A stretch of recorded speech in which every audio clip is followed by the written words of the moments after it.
chatty Kathy? Yes, you have beautiful eyes. Yes, you good girl. Yes, you're a good girl. Kitty, kitty, kitty. Yes. Oh, you're a good girl.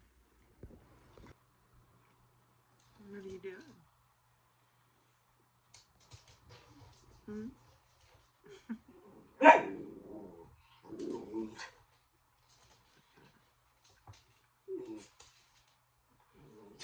Really? Well, good morning. It is Monday, and I'm in my office, watching some videos to prepare for my class today. And I am working on my friend Sandy. I think I mentioned this before, but she is undergoing treatment for cancer, and she has been very kind to me. She's given me a sewing machine, she's given me yarn, and she asked if I would make her some chemo caps. So I told her I would be more than happy to do that. So I'm trying out a pattern that she sent as an idea for one that she would like. It's called the Lazy Day Beret. It's a free pattern. It is by, let me double check here.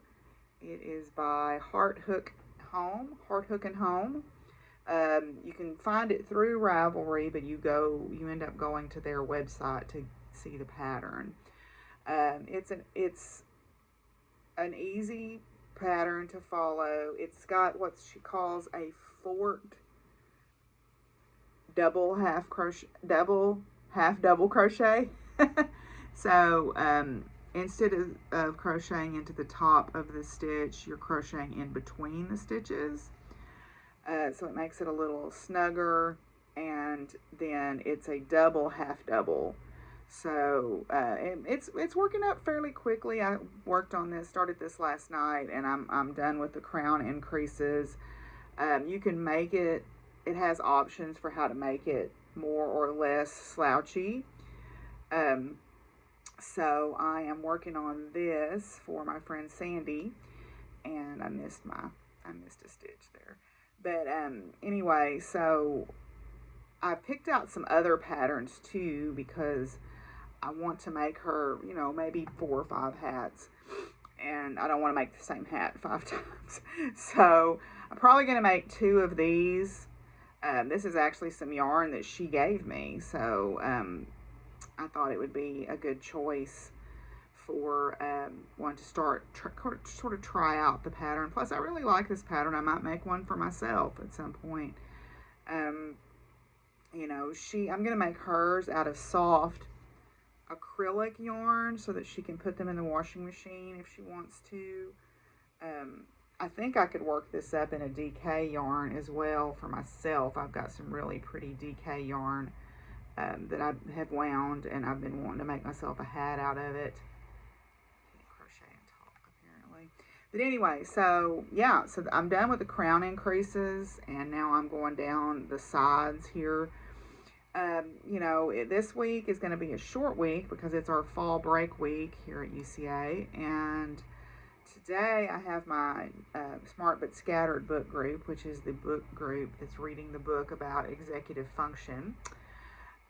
We have our faculty meetup for knitting and crocheting today, and today is the open day where people can come and learn to knit or crochet. And I made some little handouts to give people if they show up, with some websites and YouTube channels that they might want to check out for learning how.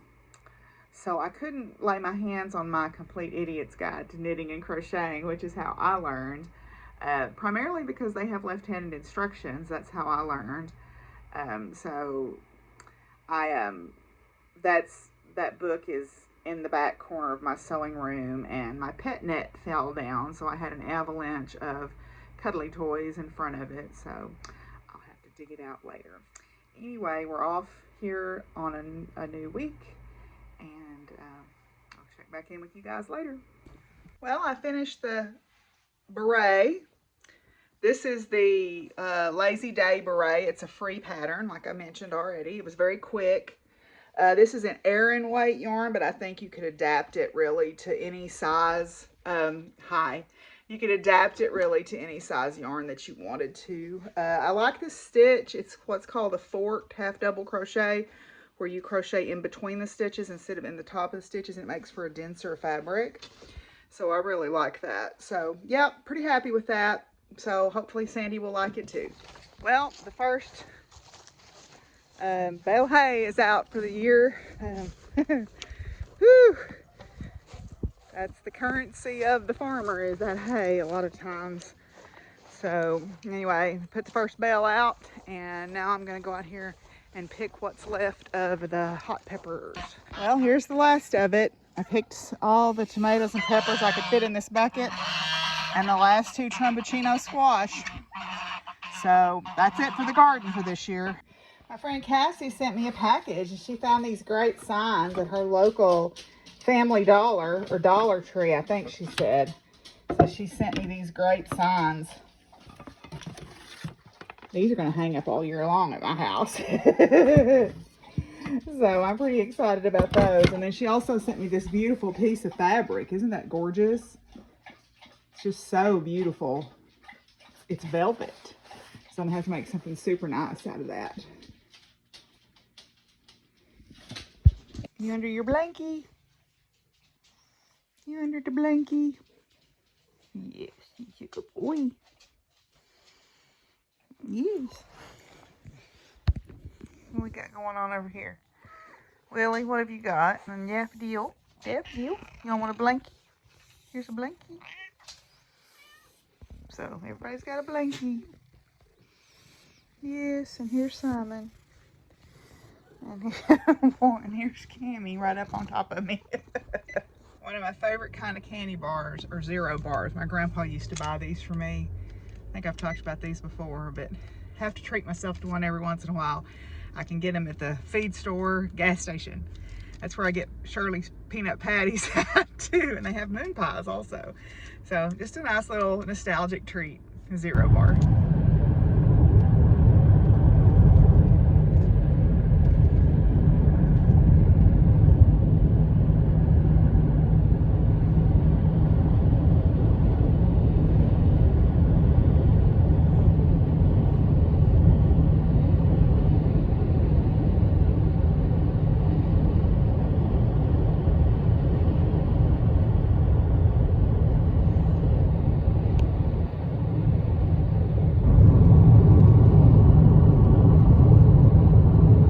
Trixie Dixie, you pretty girl.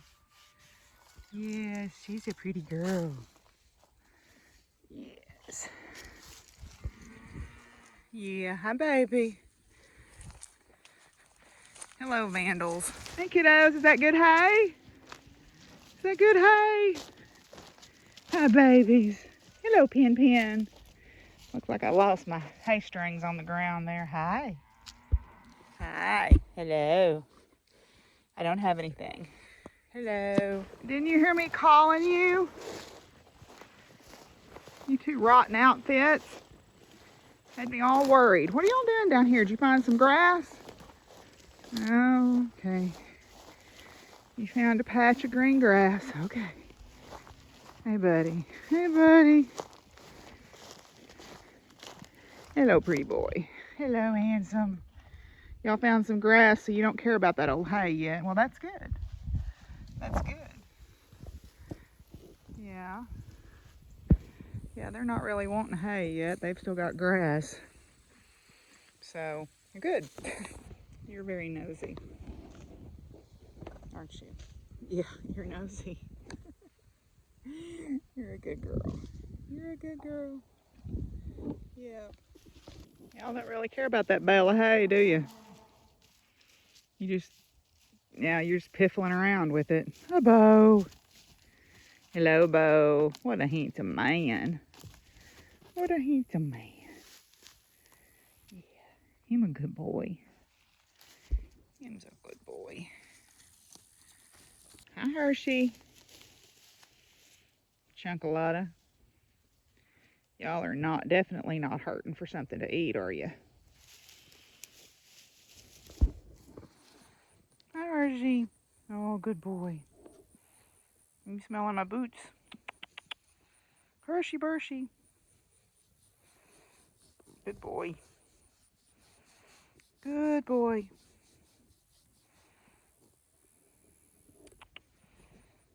Yeah, you're smelling my britches.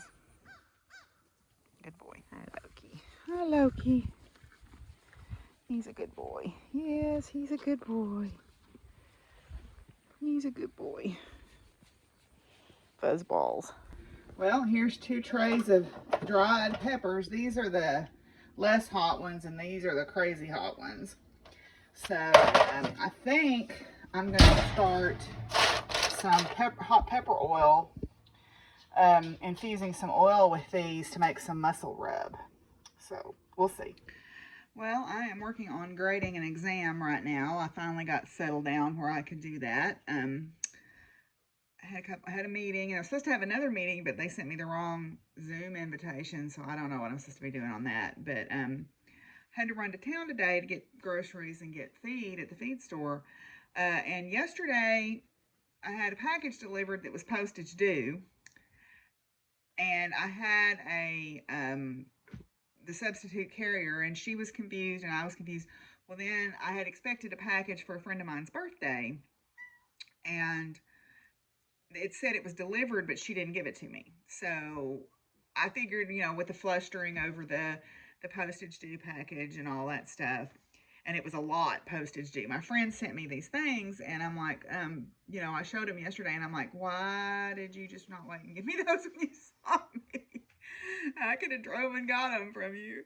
But anyway, so today I went to the post office, the local post office, I figured what had happened is she scanned everything as delivered and then just forgot to hand me the one package, because I had the big one with the postage due plus a small one, plus the one that she didn't give me.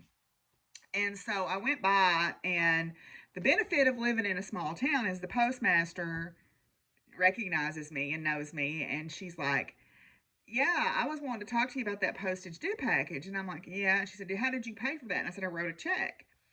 And she said, I don't understand why that was so much. That's stupid. That's ridiculous. It shouldn't be that much. And I'm like, oh, okay. And I said, well, I'm actually in here about this other package. And she said, well, I tell you what we're going to do. And they called my postal carrier. I had my regular carrier on route, and I knew I did because I met them on the way to town. And they said, well, she's got a package for you. And I said, well, it's probably the one that is missing. And she said, I'm going to get a hold of the sub, and I'm going to tear your check up. That's ridiculous. We're not going to make you pay that. And I'm like, well, okay, cool. So sometimes there's benefit to living in a small town where everybody knows you, because things like that happen, which is nice. So I did get the package, which was Amy's birthday present today. I got her a copy of the book Haggitude. So I got her that. Tomorrow is her 50th birthday, and we're having dinner together, a bunch of us, tomorrow afternoon. So I wanted to make sure I got that package in time to give to her. So there are some advantages to living in a small town, I suppose. I'm grading on this test, but I've actually made a couple more hats for my friend Sandy last night. You saw the beret, and then I made this one. This is called Connie's Nap beanie, and it's got an interesting front post, back post texture in it.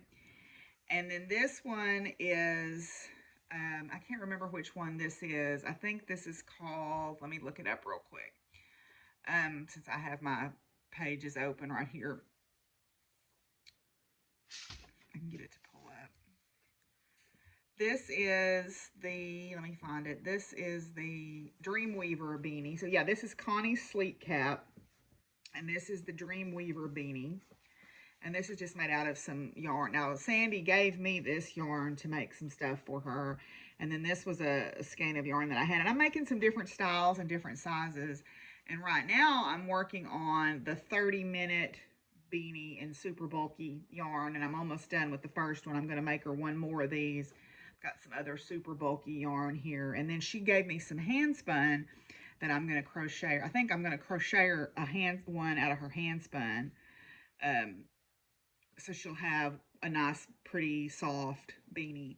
And that'll be 5 that I've made for her. So that'll get her started. And then I'll probably knit her a couple. But since I'm a slower knitter, I wanted to get her some ready now. So anyway, I am going to get back to grading my test. Okay, so let's do our cards here and finish up this video because I've got lots of footage of my friend's birthday party and we're going out thrifting today with Miss Betsy. So I have some video from that hopefully, but I'm going to finish this video before I start that one. So today's cards, the first one is Balance, Yamana. Yamana, a beautiful and powerful Santeria goddess of the ocean, is associated with balance.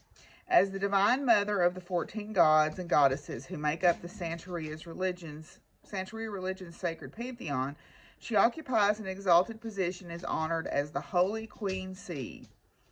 Not surprisingly, Yamana is said to own all the riches of the ocean, seashells, pearls, oysters, coral reefs, as well as every creature within its fertile depths. As the goddess of water, Yamana is often called upon to provide rain, water that nurtures all of life. This water created from the sky represents the necessary balance between heaven and earth, a balance which brings harmony to all who are fortunate enough to experience it. This card suggests a state of grace where there is a deep sense of harmony. A balance has been reached between the spiritual, symbolized by water, and the physical, symbolized by earth or sand, worlds. This peaceful state is often obtained only after much struggle and consideration. If you are feeling a lack of balance within yourself, perhaps all that's needed is to invite this force into your life. So, Yamana. Okay, then the next one is Temptation. Temptation, which is Nya Loro Kadul. Na Yalora Kadul, a seductive mermaid goddess, is associated with temptation. She symbolizes the mysterious hidden forces of the ocean, forces whose powers must be respected. In Java, where Nya Loro Kadul is still honored, many know better than to swim in the waters where she rules. It is believed she searches there for mortals to serve in her undersea realm. To appease the goddess, people leave offerings of coconuts, clothes, and even fingernail clippings at the ocean's edge, all of which are eagerly accepted by the green sea swirling waters. Yaloro Kadul's elusive powers reflect the temptation of illusion, of beauties which enslave rather than enrich, of uncontrollable desires and passions. Everyone has a dark side within themselves that can turn them from their highest purpose, and what Jung would call the shadow. Many of us ignore our shadow, hoping it will simply go away. Instead, we may find our shadow appearing when we least expect it, in the form of a person who bothers us, an addiction that enslaves us, a darkness we will not own. The appearance of this card invites us to our own weaknesses and to grow stronger despite them. I don't know if I like that despite them, because weaknesses are simply something you learn from. So I don't know if it's despite them, but maybe because of them. I don't know. We'll see. We'll have to think on that a little bit. So anyway, so there's our 2 cards for today. So I'm going to finish this video and I'll see y'all soon.